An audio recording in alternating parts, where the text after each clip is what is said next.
নমস্কার বন্ধুরা, আশা করি সবাই ভালো আছেন। তো বন্ধুরা, এখন যে সিনেমাটা নিয়ে কথা বলবো, সিনেমাটার নাম হচ্ছে নিখোঁজ সংবাদ, যেটা 2005 সালে রিলিজ করেছিল। ছবির পরিচালক হিসেবে কাজ করেছিলেন হচ্ছে শাহিন সুমন, এবং ছবিতে অভিনয় করেছিলেন সাকিব খান, বৈশাখী, অমিত, অনিতা সহ আরও অনেকে। তো এই সিনেমাটাকে নিয়ে স্পেশালি এখন কথা হবে। তো তার আগে আপনাদেরকে একটাই কথা বলবো, আপনারা যদি চ্যানেলটায় নতুন হয়ে থাকেন অবশ্যই আপনারা চ্যানেলটা সাবস্ক্রাইব করে নেবেন, আর যদি আপনাদের ভিডিওটি ভালো লেগে থাকে অবশ্যই লাইক কমেন্ট শেয়ার করতে ভুলবেন না।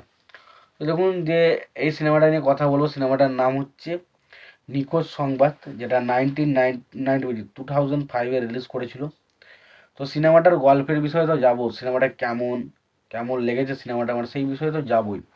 তো তার আগে দেখে নেবো সিনেমার পরিচালক, চিত্রনাট্যকার, প্রযোজক, গল্প সংলাপ এবং অভিনয় হিসেবে কারা কারা ছিলেন সেই বিষয়টাকে দেখে নেবো, এবং তারপর নয় সিনেমার বিষয়টা আলোচনায় যাব। তো সিনেমার পরিচালক হিসেবে কাজ করেছিলেন হচ্ছে শাহিন সুমন, সিনেমাটা চিত্রনাট্যকার হিসেবে কাজ করেছিলেন হচ্ছে শাহিন সুমন, ছবিটার প্রযোজক হিসেবে কাজ করেছিলেন হচ্ছে এম আহমেদ, ছবিটার গল্প লিখেছেন হচ্ছে আবদুল্লাহ জহির বাবু,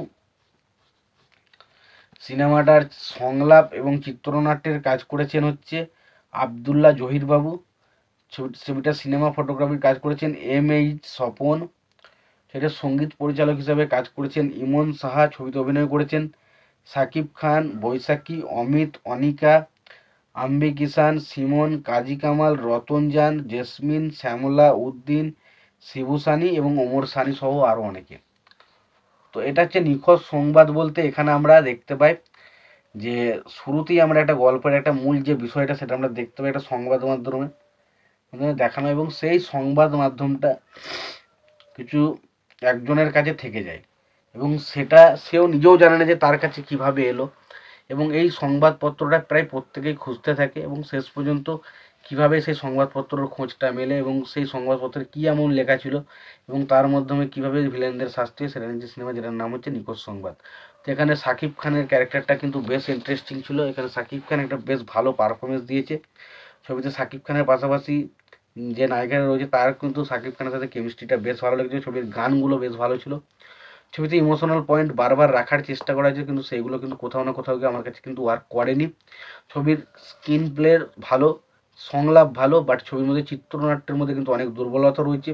ছবিটা আরও ফাস্ট বানানো যেতে পারতো, কিন্তু যেহেতু অনেকটা স্লো চলে ফলে অনেকটা কিছু কিছু টাইম কিন্তু আপনার বোরিং লাগলেও লাগতে পারে।